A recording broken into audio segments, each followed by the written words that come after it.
Welcome to the DocTalks Podcast. I'm your host, Mandy Fields. I'm here to ask medical experts the questions you might have about diseases and conditions, from heart health to dementia and everything in between. Join me for a conversation where we get right to the points you need to know to navigate Canadian medicine and hospital healthcare.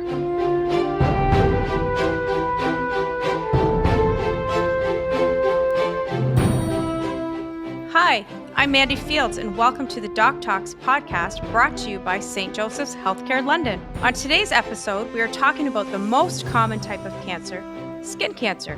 In Canada, 1 in 3 cancer diagnoses are skin cancer, yet it is mainly preventable. I'm here with head and neck surgeon Dr. Corey Moore, Chief of Facial Plastic Surgery at St. Joseph's Healthcare London, and Associate Professor in the Department of Otolaryngology, Head and Neck Surgery at Western University. Dr. Moore specializes in facial skin cancer and reconstruction, facial trauma, and facial cosmetic surgery. Thank you for joining us, Dr. Moore. You're welcome. It's a pleasure to be here. So, Dr. Moore, tell us a little bit about your background, your education, and what led you to your work here. Well, I love St. Joseph's Hospital. I was born in Winnipeg, Manitoba, and I came to London for a residency in head and neck surgery, otolaryngology. And, both my kids were born here. They were actually born here at St. Joseph's Hospital. But I completed my training here, and I always had an interest in plastic surgery. And so I was going to do further training in plastic surgery of the face, head, and neck. And it just so happened that Wally Stavraki, who was the head and neck plastic surgeon here at St. Joseph's Hospital, was retiring. And that was just when I was ending my training. So the chair of our department said, if you're going to do plastic surgery training, then would you consider coming back? And I was just thrilled. I thought I was just going to go back to Winnipeg and get a job. And I was very naive because it doesn't work that way. You have to put as much effort into getting a job as you do in your training. And that goes for any sort of profession and job. And I was just naive. I thought, well, I have all this training. They'll just hire me. And I just got lucky. And so it was perfect because my wife, again, was from Winnipeg. And as I said, both our boys were born in London and she loved London. And so it was just luck as it had it. And the rest is history. We, in southwestern Ontario, again, like Winnipeg, surrounded by farm community and people exposed to the sun, obviously in the summertime, lots of sunlight hours in North America. And if you have lighter skin, it does take a toll. And so it is if you're kind of looking for a specialty, being interested in skin cancer, southwestern Ontario is really a hotspot. North America really is. And I've been busy doing that ever since.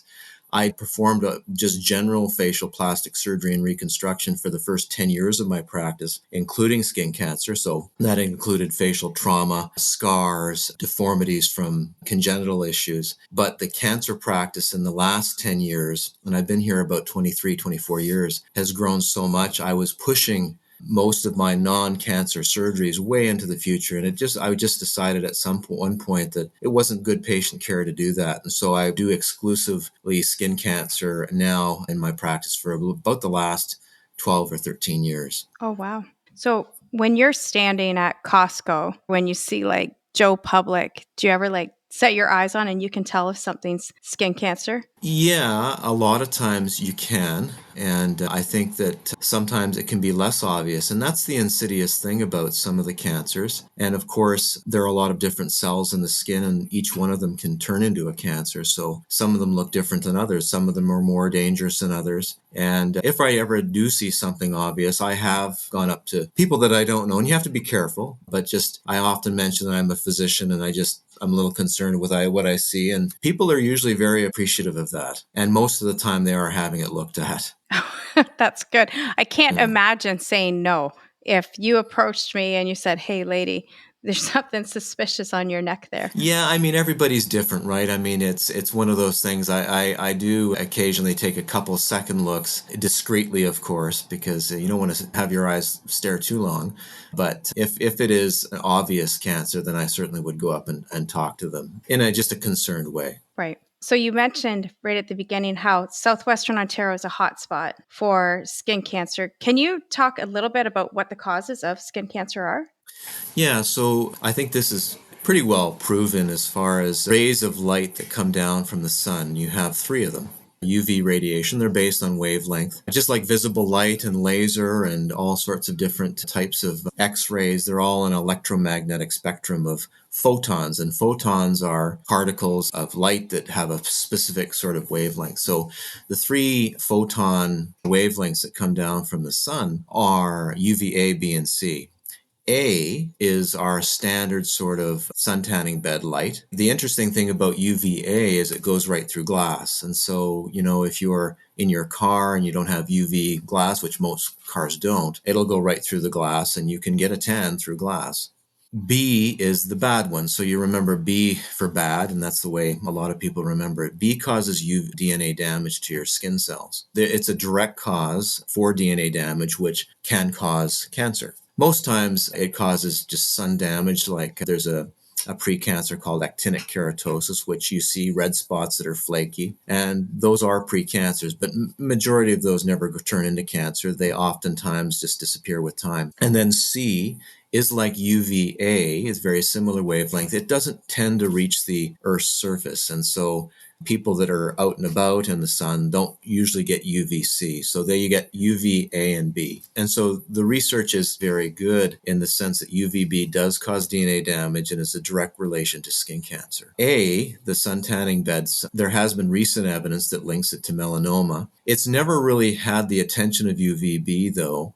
And, only in 2010, I think sunscreens started protecting against UVA. It was always protected for UVB, but UVA, it's more of a physical block. So the problem with UVA protection, it's like titanium oxide, zinc oxide. They're almost like wearing t-shirts on your skin. And the problem with that is they tend to make you look very shiny and greasy. And so people don't like them. Over the last 10 years, the sunscreen companies, skincare companies have made a lot of progress in UVA coverage, and they've micronized the zinc. And so it's less greasy and it's much more comfortable. It's pretty hard now to get a sunscreen that doesn't cover against UVA and B together. And that's mostly because of the research that was done about 10 years ago, where they showed that UVA doesn't directly cause skin cancer, but it makes UVB more adaptable to causing cancer. So it helps UVB cause cancer. And so it's a good idea to protect against both. It's always been known that UVA creates sunspots. So, liver spots that people talk about, freckles, can cause premature aging of the skin, wrinkles. And so it was always kind of say, well, UVA, it's kind of like it's an aging sort of ray of light. It doesn't really cause directly skin cancer, but that research has changed. And so I think that the companies are paying attention. And as I said, for sunscreen. So to answer your question, it's the sun that causes skin cancer. And I guess to further that, it's the sun's interaction with particular types of skin types. So you and I are light-skinned individuals with light eyes. That indicates that we have cells in our skin called melanocytes that produce melanin. That's like the black paint, I suppose. And it's very similar to the fact that if you think about it, in the summertime, if you touch a black car, well, you burn your hand. It's because that black paint and darker paint is holding on to the UV radiation from the sun. A beige or white car, you can put your hands all over it, no burn. And so the similar way to think about it for skin is that you have these melanocytes, and we don't have as many melanocytes, those people with light skin, and so less melanin in the skin. And so when UVB comes down from the sun, it actually transmits into your skin. So people don't realize this, but it actually goes into the skin, and it can bounce around on your DNA like a pinball and create damage. If somebody has a lot of melanosomes, these are little things that come out from the little tentacles that come out from the melanocytes and produce pigment, well, then that pigment grabs onto that UV radiation and prevents the pinball effect of the DNA getting damaged from the UV. And so it's the characteristic of having light skin, light eyes, indicating that that person doesn't have a lot of melanin. That's that pigment that grabs onto the UV radiation and allows the UV radiation to damage the skin cells. Wow. I honestly don't think I'm smart enough to fully understand it. And I don't mean that flippantly. I mean, I understand sunburns, but my own lived experience in our family. And I'm wondering about this. So, my mother in law in 1994, she lost her life to melanoma. And when her cancer diagnosis was revealed to the family, I think we, at first, because it was skin cancer, it was almost, we were afraid, but it didn't feel like the death sentence at, say, breast cancer or lung cancer. So my question is around, so 1994 is when she lost her life after 18 months battling, which is melanoma cancer. Has there been a lot of changes? If she was diagnosed today, are you able to speak to that? Yeah, so I'm sorry for your loss. That must have been, she sounds like she was probably quite a young woman back in those days, and that's the tragedy with melanoma. Melanoma's incidence has gone up tremendously from 1 in 1,200 in 1900 to today, if you're a woman, 1 in 34, and then in males, I think it's 1 in 31 in Canada. So the incidence, it's hard to know because a lot of times back in 1900, the diagnostic abilities of physicians, and there's the fact that people didn't go to a lot of doctors back then. Maybe perhaps they had melanoma and it wasn't diagnosed, and it wasn't until that they died of it that they may have made the diagnosis. But either way, I think the incidence has gone up. I mean, I just think of my grandfather, who was a farmer in southwest Manitoba, and I never saw him without a plaid shirt and hats that covered his whole head. So he never had a sunburn ever. And I see farmers nowadays, married to some of the nurses I work with, and they're out in the fields with bare backs and getting burnt. And this is in 2024, last summer. And so I think the attitude has certainly changed over the many years as far as sun exposure goes. With respect to your mother-in-law, melanoma, unfortunately, is a little bit of a different cancer than the other skin cancers. Most skin cancers, and we call skin cells, standard skin cells in the skin, keratinocytes, and they're the most numerous. They're the ones that are shed off as you exfoliate. Those primarily turn into basal cell and squamous cell cancers. Those cancers are staged by size. So squamous cell in particular has to get fairly large before it metastasizes. Because let's face it, if the cancer just stayed in the skin, it wouldn't be a big deal. We have lots of skin, we can treat that. But if the cancer spreads to tissues like the brain tissue, the liver tissue, the lung tissue, you don't have a lot of that tissue. Melanoma is not staged by size, it's staged by depth of invasion. And so a melanoma can be very, very small, yet invade very deeply, and it can be a very high stage. And so what can happen is a person like your mother-in-law perhaps maybe had a little mole on her back, and it stayed there for many years, not changing much in size, but just going very deep. And once it gets past a certain depth, melanoma is a beggar. It will kind of metastasize. And so it's different than the other cancers, which is quite scary in a lot of patients, right? Because I mean, I may have a mole on my back that's been there for years, and you may not know it's melanoma until it starts bleeding or ulcerating. And so it is hard sometimes for diagnosis. Now, when melanoma stays in the skin, it can be very treatable. And in fact, people don't realize this, but melanoma skin cancer is one of the most curable cancers in the world if you catch it early. The cure rates for stage 1 melanoma, that means it's isolated to the skin, not spread anywhere else, and of a certain depth, is 96%. I mean, that's almost like 100% in non-medical talk, because we can never say anything's 100% in medicine. But 96% is pretty darn high. And that's with just surgical excision. That's no other treatment. Now, if we talk about melanomas that are higher stage, that metastasize, like your mother-in-law, to other organs, there's been actually quite a big improvement in the treatment of those patients. There's a treatment called immunotherapy. One of the things with melanoma is the melanoma cancers are very immunogenic, means the immune system attacks them. They have antigens, they have protein grows out of the cells that actually attract the body's immune system. So smart doctors, scientists have taken advantage of this and created medicines that stimulate the body's immune system better to attack these cancers. And so I have patients who were diagnosed in 2010 with distant metastatic melanoma to liver, and they're still alive 15 years later because of the advances in immunotherapy. So you would never see that back in 1994. So to answer your question, yes, there has been a lot of major advances.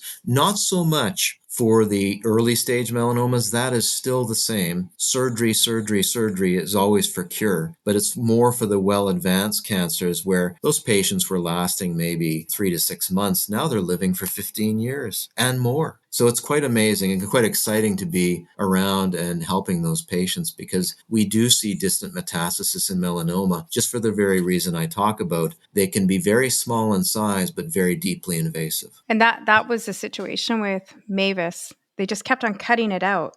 It was almost like just parts of her body just kept on being cut out on where it started. For our listeners, can you share with us what are the signs and symptoms that we could be looking at of skin cancer that we should be watching for? Yeah, so I always talk to my patients about having a new sore that's maybe present more than, 12 weeks, 8 weeks. We all get pimples and things of our skin, and little cysts and growths, and you pick at them and they bleed and things like that. So if we take a step back and we say, well, if we look at moles, for instance, like a standard mole, and we all have them. The interesting thing about moles is you're born with all the moles you'll ever have. They just don't start growing to certain ages. And so when you hit into your teenage years, you actually start growing a lot of moles, and they're called junctional nevi. It has to do with where the mole cells are in the skin, and these are moles that are in between the epidermis and the dermis. And they actually change quite frequently. And I get a lot of calls from mothers saying, I have a teenage son that's, 15, and he's had a mole and it's changed in the last month. It's changed color. That is actually pretty standard for a certain aged moles. So you have young moles, teenager moles, and then the older adult moles. Junctional nevi can change, and if it's a junctional nevus in a teenager, you do see that. That would be very abnormal for a 40-year-old person to have that. And so typically all the moles that you're born with show themselves by the age of 40. It's very rare for somebody to get a new mole after 40. Most times, they're not moles. They're things like seborrheic keratoses, which were very common skin growth. So they're other things. But if you get a new lesion and things like pain, itchiness, bleeding, of course, is a bad one. But if you're picking at it and it bleeds, that's kind of common. Typically, these little things disappear. Keratoses are a common thing that we see that people mistaken for melanoma. They're brown spots. The old surgical textbooks used to call them barnacles of aging, but I've had one on my leg since I was 20, and I didn't think I was necessarily old back then, but you do get these recurrent ones. They do tend to grow a little bit faster. Skin cancers, oftentimes, most of them apply that ugly duckling syndrome that we talk about. This one doesn't look like the other ones. I have this thing on my hand and it doesn't look like the other one. That's sometimes enough to maybe ask a doctor to take a look at it. One of the things that and I think a lot of more family doctors are interested in skin now, but to have full skin exams, if they can get into a family doctor and have a family doctor and just have a look and make sure, the back looks okay, and true moles, and if they are changing, they can change, but it's a timing thing. So if you have a mole and you're not 15, and you have a mole and you're 45 or 35 and it's changing, it looks different at 2 months, well, you should probably have that looked at. The other thing is size. So skin lesions that are of a certain size. And for melanoma brown spots, we usually use 6 millimeters in greatest dimension. There are other things. We have an ABCD system in medicine that we talk about, and it goes through, size, diameter. Irregularity is if you split the mole down the center, is it the same on one side versus the other, or is it different? These are all little things that we look at and monitor. With patients, though, I would say the biggest sort of factor that you should pay attention to is the rate of growth. Okay. Is there a certain body type that is more common to have skin cancer? Absolutely. So body type and the skin coloring. So, again, in medicine, we have a Fitzpatrick scale, and dermatologists use this to sort of communicate skin types for documentation purposes as well as just monitoring. But it speaks to the sensitivity of the sun to the skin. So Fitzpatrick 1, those are patients that always burn, they never tan. Fitzpatrick 2, mostly burn, some tan.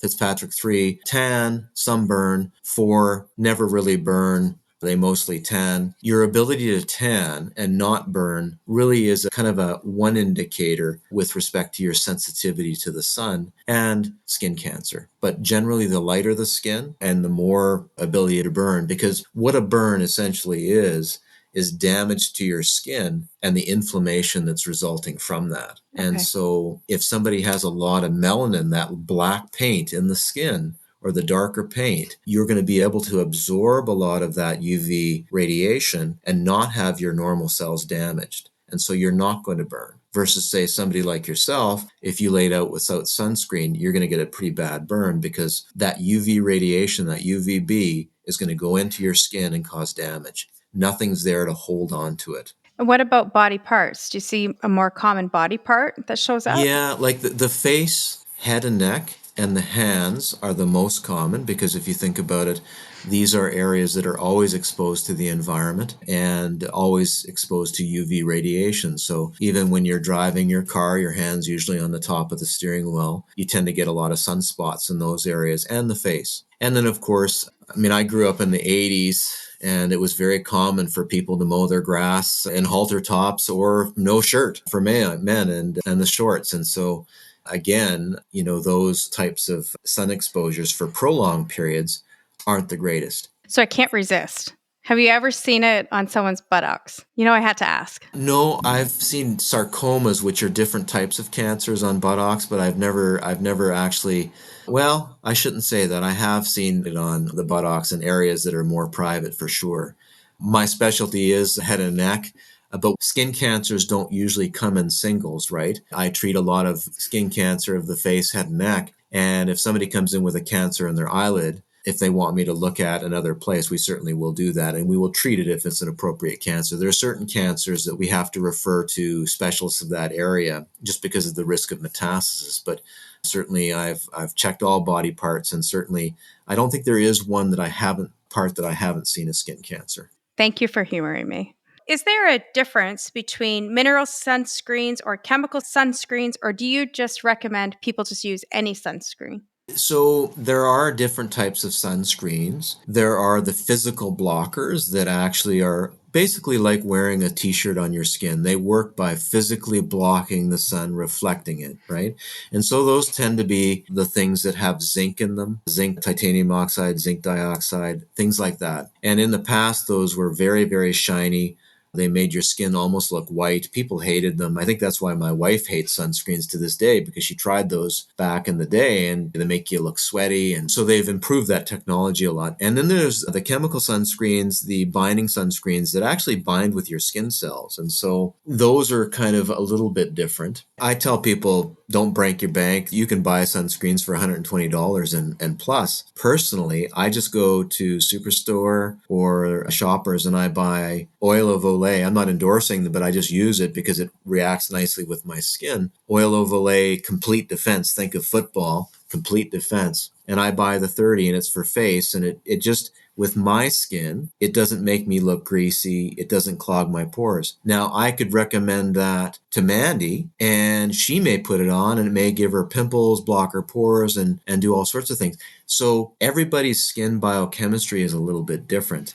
And so I would say, number one, you may want to get your sunscreen from a reputable, like a Shoppers or something. And oftentimes endorsement by American Dermatologic Association, it's not required, but I think the key thing is on the bottle, they should say UVA and B protection. And again, whether you get 30, 60, whatever, it really just, all that indicates is, the timing, how often you should apply it.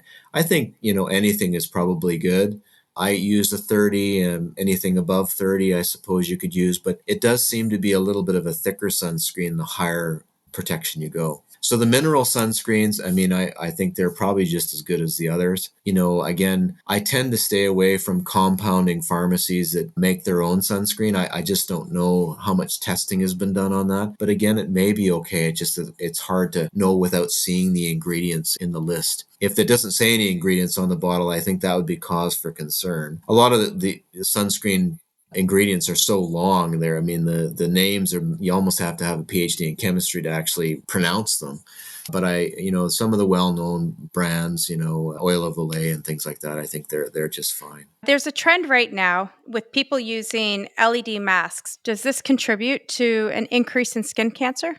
No, it's a different wavelength. So electromagnetic spectra, it's a very, very long sort of spread out spectra. So there are microwaves on there are X-rays, there are LEDs, there are laser energies, and so many of these are harmless. I can't say that the LED is doing anything at all, but maybe it makes people feel better. And you know what, quite honestly, sometimes that's a great thing. If it makes you feel good and it's not doing any harm, why the heck not, right? As long as it's not breaking your bank account. But, as physicians, we really have to, when we recommend and talk about things, we really have to have good hard evidence to recommend something like that, or say this is not good for you, because occasionally it's not good for you. But the LED thing, I think, is probably okay. Let's just shift gears a little bit and talk about skin cancer treatment. So, what is some treatments and what kind of outcomes, if I'm diagnosed, could I expect as a patient? So it really just depends on the type of cancer. So let's talk about the most common type of skin cancer, the skin cancer of the keratinocytes, the normal skin cells, the most populated skin cells of the body. Those are the ones that are shed, and when you're looking at the skin, those are the ones that you see. So the most common human cancer in the world is basal cell cancer. That is the most common skin cancer, and it's the most common human cancer. Those are, it depends, and because there's, with each type of cancer, basal cell cancer, squamous cell, and this, they're all certainly related with the exception of melanoma. It has to do where they develop in the skin itself. So for clinical subtypes, the most common types are the nodular variety. And so typically they are treated very well with surgical excision, depending on the size, the location, what reconstructive techniques you need. Radiation can be used with equal treatment outcomes. But again, when you see a physician with respect to your skin cancer, they will kind of say, well, what would be the best for the patient? So, I always kind of use the example, well, if you have a skin cancer of your ear and it's quite extensive, if I have to remove most of the ear and do a reconstruction, well, maybe radiation would be better because they can preserve the ear with the same cure rates versus, say, a small cancer on your cheek, again, easily treated in the clinic, without the extensive treatment with radiation. That would be better treated with surgery. But it really does vary. Those are sort of the kind of more solid forms. Many of the skin cancers that we treat are more superficial, so they're not going deeper into the skin. A lot of times you can use more superficial treatment. Liquid nitrogen occasionally. There's a treatment called photodynamic therapy where we use a special type of cream that has an amino acid in it called aminolevulinic acid. And all cells take up this amino acid, but cancer cells and precancer cells have a very hard time metabolizing it. So what happens is it selects the abnormal cells out from the normal cells, and you get a buildup of a byproduct because those cells, those cancer cells, can't use it. So that's a very effective treatment for oncology because it's selecting the cancer cells versus the non-cancer cells. And that's always a struggle in cancer therapy because if you think about surgery, radiation, we're always damaging normal cells as well. If we incise or excise a cancer, I will always have to take normal cells with me. With radiation, you always have to treat a margin. So this is taking more than the actual cancer and you're damaging normal cells. With photodynamic therapy, it's selecting only the cancer cells. And so they build up this byproduct after about 2 hours of applying the cream. And then that byproduct is very sensitive to red light. And so when they shine a red light on these cells, it causes what we call a photochemical reaction. The red light initiates a reaction with the aminolevulinic byproduct, and it kills the cancer cells. That's a very, very effective treatment. And I also work at the cancer center. We used to have a photodynamic therapy program. I used to run a clinic there with a radiation oncologist, but unfortunately, due to a variety of reasons, it was closed down. And I was so sad when that happened because it was such a great treatment for those patients that didn't necessarily need excision or radiation, but they were in between. You can still get photodynamic therapy now, but usually they're in private clinics, dermatology clinics, and unfortunately you have to pay money. Now, some insurance plans will cover it as well, so that's a benefit. But I wish we could bring it back to the cancer center because it was just such a great treatment, and the clinics ran all the time. I know people can't see your face, but I can tell just by the look on your face and the way you changed talking about it, that must have been a really great treatment because you look Oh really yeah, no, it was excited. great. Yeah. Can you share with us, though, what detection services and what treatments are available at St. Joseph's right now? Yeah, with respect to patients with cancer are followed by often surgeons like myself. And so we do monitor patients that come in. And certainly there are, like I mentioned, patients that come in oftentimes have many cancers. They'll come in for one, but they have three other ones that aren't diagnosed. And so oftentimes they become part of a practice. And I myself and others, Dr. Kathy Roth here at St. Joseph's Hospital and others that treat skin cancer, will follow those patients. And, we're always on the lookout, like your question about the people at Costco. We're always on the lookout for little things. And oftentimes when patients come in, and this is probably true with all physicians, you may see their loved one there with something on their skin and you ask about it. And I collect a lot of patients that way, new patients, just by loved ones coming in and I see something on them and it turns out to be skin cancer. It's very, very common. I've got a few more questions here that I'd like to ask you. And I'd also like to invite you if you want to share something with me, of course, but with the listeners. But you mentioned you have two sons. So when your guys go out in the sun, do you lather them up? What do you do when they go out to play? Well, I'm quite embarrassed, and I'm sure this is the general public, right? I have one son that takes after my wife, and my wife has blonde hair and blue eyes, but she has olive skin, and she's never burned. She never burns, and she doesn't wear sunscreen, believe it or not. I'm embarrassed to say that, but she does not wear sunscreen until now. We're both in our 50s now. She started developing sunspots and she doesn't like that. So she started wearing a little bit on her face. My one son takes after my wife. He doesn't burn, so he just doesn't wear sunscreen. My other son is like me. He gets red very easily. And so he wears sunscreen religiously because if he doesn't, he gets blistered.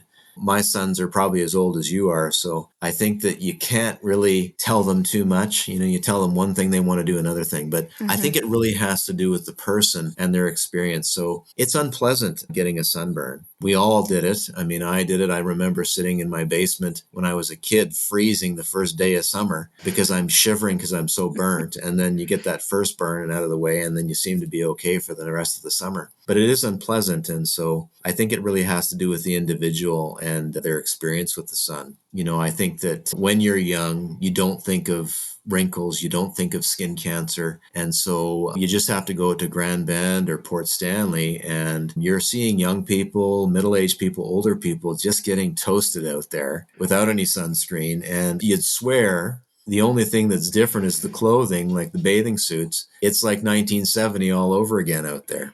And do you So find that mind-boggling? I mean, we know that there's been a lot of public service announcements out about the sun. not really. I mean, we're all human, right? And I think that certainly if you have a personal experience with somebody with skin cancer like yourself, you're going to be very aware of that. But most young people have no experience with medicine and, their parents oftentimes are healthy, no skin cancer. And so it's something you just don't think about. We all enjoy being outside, having the sun hit our skin, and it feels good. I mean, there are hormones released when that happens that are happy hormones. They make you feel good. And I always tell people the same thing, even with my skin cancer patients, because life is short and we always want to do things that kind of keep us on this world a little bit longer. But you also have to enjoy your life too. And I just say, if you like chocolate cake, have some chocolate cake once in a while, but you just don't want to overdo it. I met a nun that was here many, many years ago, and she gave me a great piece of advice similar to what I just said. It was funny because she used to live in my old office on 900 Richmond. She used to live in the nursing residence. That's where our offices were. And it was a long hallway. She had her little room with the nurses lined on both sides. And she came in because she had a skin cancer in her nose. She was like 95. And I took it off and she says, Dr. Moore, I used to live in your room. I used to live here. And I said, really? And that hallway is still there. There's a fire escape that goes down a window. And she says, you know why I lived on the end? And I said, why? And she goes, well, I used to have a yardstick here. And she said, every once in a while, the nurses, their boyfriends would try to climb the fire escape.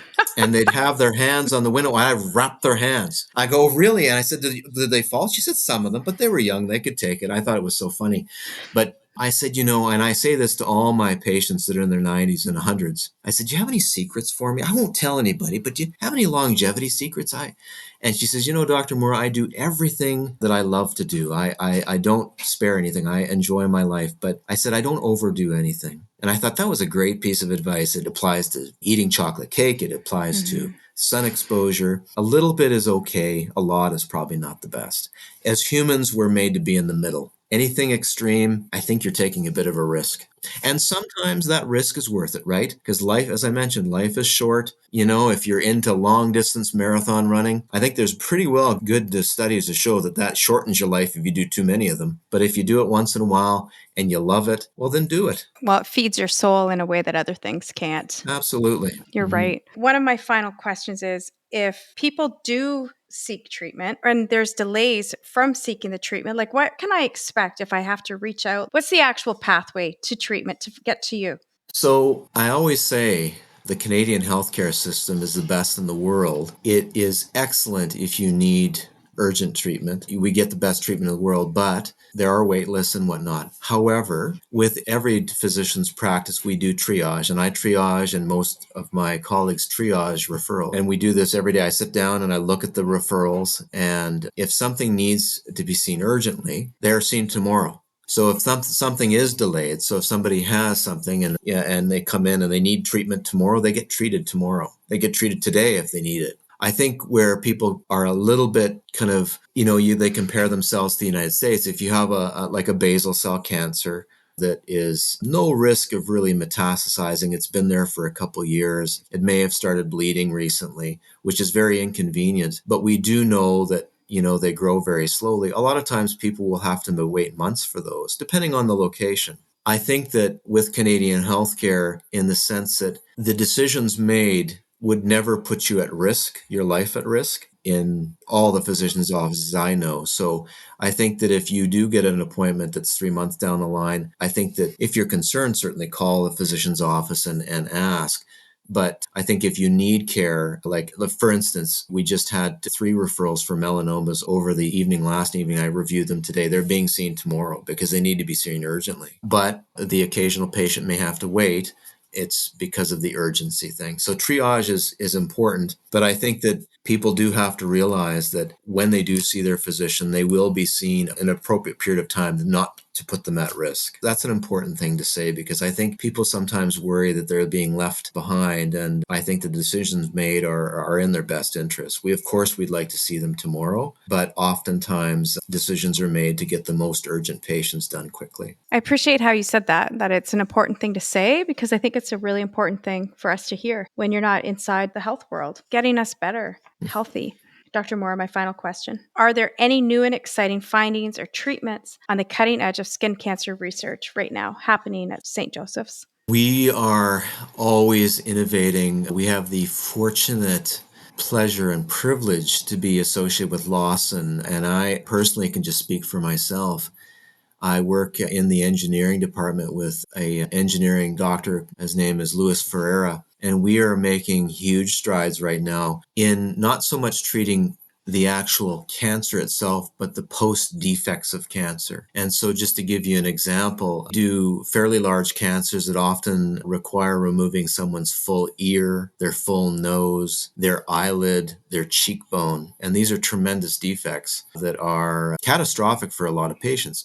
Now, we oftentimes do the reconstruction at the same time as the oncologic ablation, the cancer removal. These are long cases and oftentimes require taking bits of skull to reconstruct cheekbones, bits of rib to reconstruct noses, all sorts of things. Right now, we're doing research in using a robot to do a lot of the milling of these new body parts. So to give you an example, our recent research for myself to harvest a piece of rib cartilage, and then I do the manual carving to make a new ear, for instance. To carve an ear, and this is just me kind of looking at the other ear and trying to match it, takes me approximately an hour and 20 minutes. We have technology now that uses a robot where we actually do a 3D scan of the other ear. It feeds it into a computer that goes into the robot. The robot can trim and make a new ear out of rib cartilage in less than a minute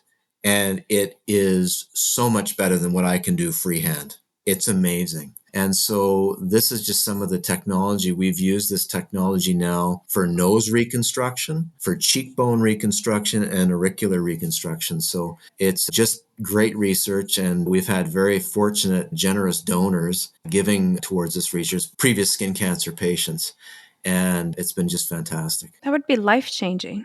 Yeah, it is. Would be. And, it's so much better for patient care in the sense that it saves like at least an hour of OR time. And if the defect is bigger, probably more, less anesthesia time and better results. So. Do you feel like what a win? Like when you see that happen and you help somebody, like it's just, what is that feeling like? What is that? Great.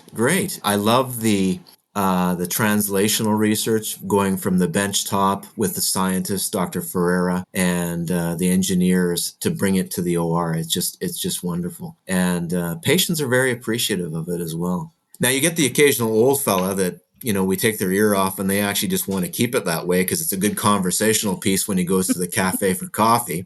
Sometimes I have to, you're going to have a robot carve my ear? No, thanks, Dr. Moore. I'll just keep it the way it is. But I think time will progress and people will catch on that it's a good thing. Well, thank you for joining us today, Dr. Moore. Oh, you're welcome. That's it for this episode of DocTalks Podcast. If you're interested in learning more about skin cancer prevention and treatment, visit St. Joseph's website at sjhc.london.on.ca. Join us for our next episode of DocTalks and be sure to follow us on Facebook, Instagram, and Twitter at St. Joseph's London. Until then, stay healthy.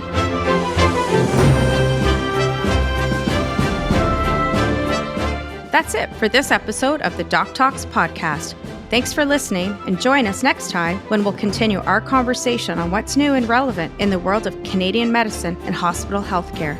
Join us for our next episode of DocTalks, and be sure to follow us on Facebook, Instagram, and LinkedIn. Until then, stay healthy.